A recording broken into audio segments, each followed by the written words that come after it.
Halo teman-teman, pada video kali ini saya akan mereview lagi sebuah SSD, yaitu SSD SATA dari PNY tipe CS900 dengan kapasitas 500 GB. Sebagai informasi, SSD ini nantinya akan saya pasang di laptop teman saya sebagai pengganti harddisknya yang sudah lemot, lambat, letwe, dan sedikit amnesia.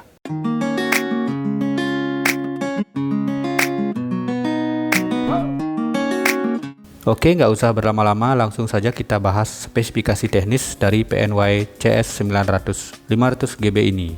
PNY atau PNY CS900 500GB ini adalah sebuah SSD 2,5 inci dengan interface SATA 36 Gbps yang diklaim memiliki maksimum sequential read hingga 550 MB per second dan maksimum sequential write hingga 500 MB per second. Oke, sebelum melakukan uji sintetis dan uji transfer data, pertama-tama kita siapkan dulu SSD ini karena SSD baru tidak akan terbaca di Windows Explorer jika belum diformat. Oke, setelah siap, saya akan mengulik informasi SSD ini dari aplikasi Harddisk Sentinel. Pada Harddisk Sentinel, terlihat informasi power on time masih 0 days, 0 hours. Kemudian performance dan health 100%, lalu temperatur terbaca di 33 derajat Celcius. Pada tab information, terlihat SSD ini menggunakan SSD controller dari Phison. Namun tidak ada detail nomor serinya. Ketika saya coba search, saya mendapatkan informasi kalau SSD ini menggunakan controller Phison S11 dengan kode PS3111 S1113. Phison S11 ini merupakan controller DRAM list single core dengan maksimum 8 channel NAND flash. Kemudian untuk NAND flash yang digunakan adalah dari Micron 64 layer 3D TLC. Lalu besaran TBW untuk kapasitas 500 GB adalah sebesar 200 TBW. Kemudian pada Crystal Disk Info, terlihat SSD ini berjalan pada mode SATA 36 Gbps alias SATA 600. Total host rate masih 0, health status good 100%, suhu 33 derajat Celcius. Oke, lanjut saja ke pengujian. SSD ini saya uji menggunakan PC saya dengan spek sebagai berikut. Pengujian pertama yaitu uji sintetis menggunakan aplikasi Crystal Disk Mark 8. Pada pengujian ini dibuka juga aplikasi HW Info 64 untuk memantau suhu SSD saat pengujian. Berikut adalah hasilnya.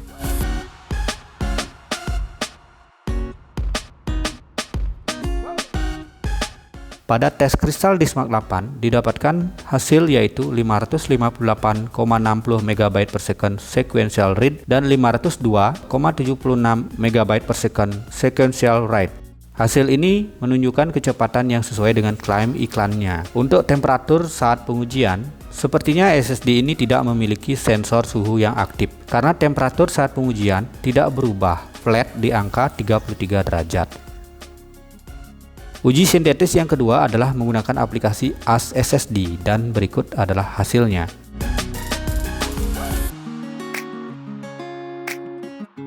Pada AS SSD didapatkan hasil yaitu 495,46 MB per second sequential read dan 462,83 MB per second sequential write. Skor yang didapatkan adalah 1018 poin. Uji sintetis yang ketiga adalah menggunakan aplikasi ATTO Disk Benchmark. Berikut adalah hasilnya.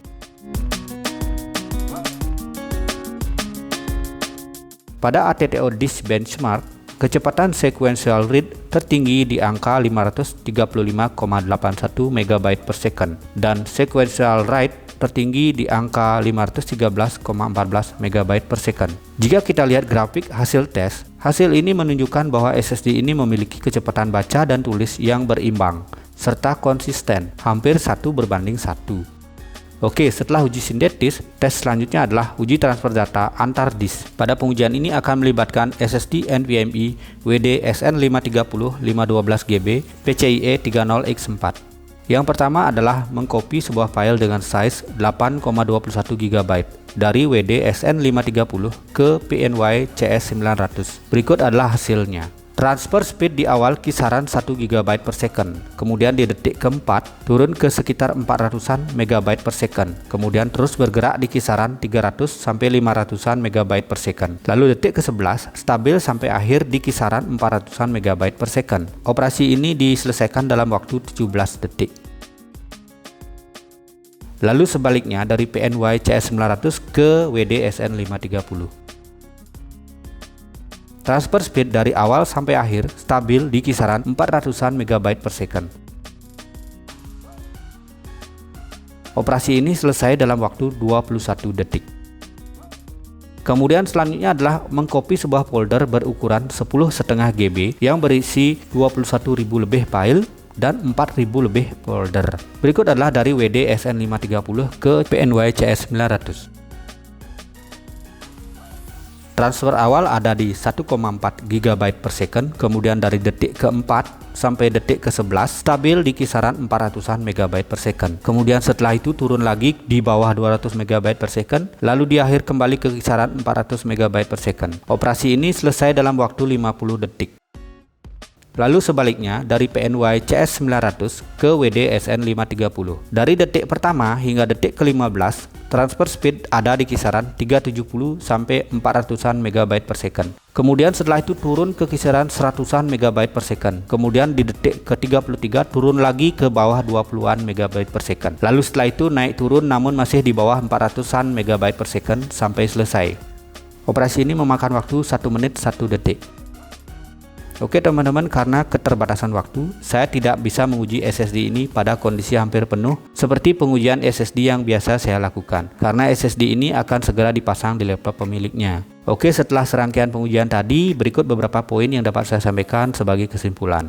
Untuk penampilan fisik dan juga build quality, SSD PNY CS900 ini memiliki penampilan yang kalem dengan motif fiber karbon yang memberi kesan kokoh. Namun build quality yang mana casing SSD ini terbuat dari plastik, menurut saya biasa saja, tidak ada yang spesial. Kemudian garansi 3 tahun sama seperti SSD sekelas yang juga rata-rata memberikan garansi selama 3 tahun.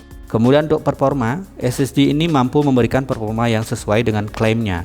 Kemudian performa transfer data juga tidak mengecewakan. Hanya saja pada saat pengujian, sensor suhu tidak bekerja. Temperatur terdeteksi flat di 33 derajat.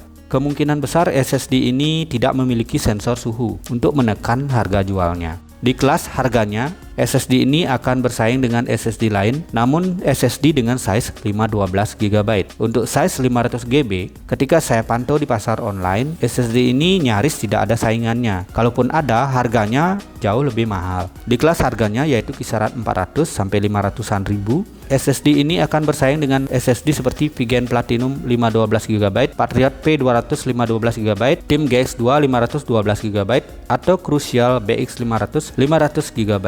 Kemudian yang terakhir dari saya, secara umum SSD ini recommended di kelasnya sebagai pengganti hard disk laptop ataupun untuk storage tambahan di PC. Garansi dan distributor yang jelas menjadi jaminan dan kelebihan tersendiri. Selain itu, brand PNY juga sudah lama mendapatkan tempat di kalangan pengguna PC di Indonesia. Oke teman-teman, di video selanjutnya SSD ini akan saya pasang di sebuah netbook 11,5 inci yang RAM-nya hanya 2 GB saja. Apakah penggantian HDD dengan SSD pada kondisi tersebut akan berpengaruh besar atau malah nggak ada perubahan? Saksikan di video saya yang selanjutnya. Dukung channel ini dengan cara subscribe, like videonya, dan tinggalkan komentar jika ada yang ingin disampaikan. Sampai jumpa di video saya yang selanjutnya.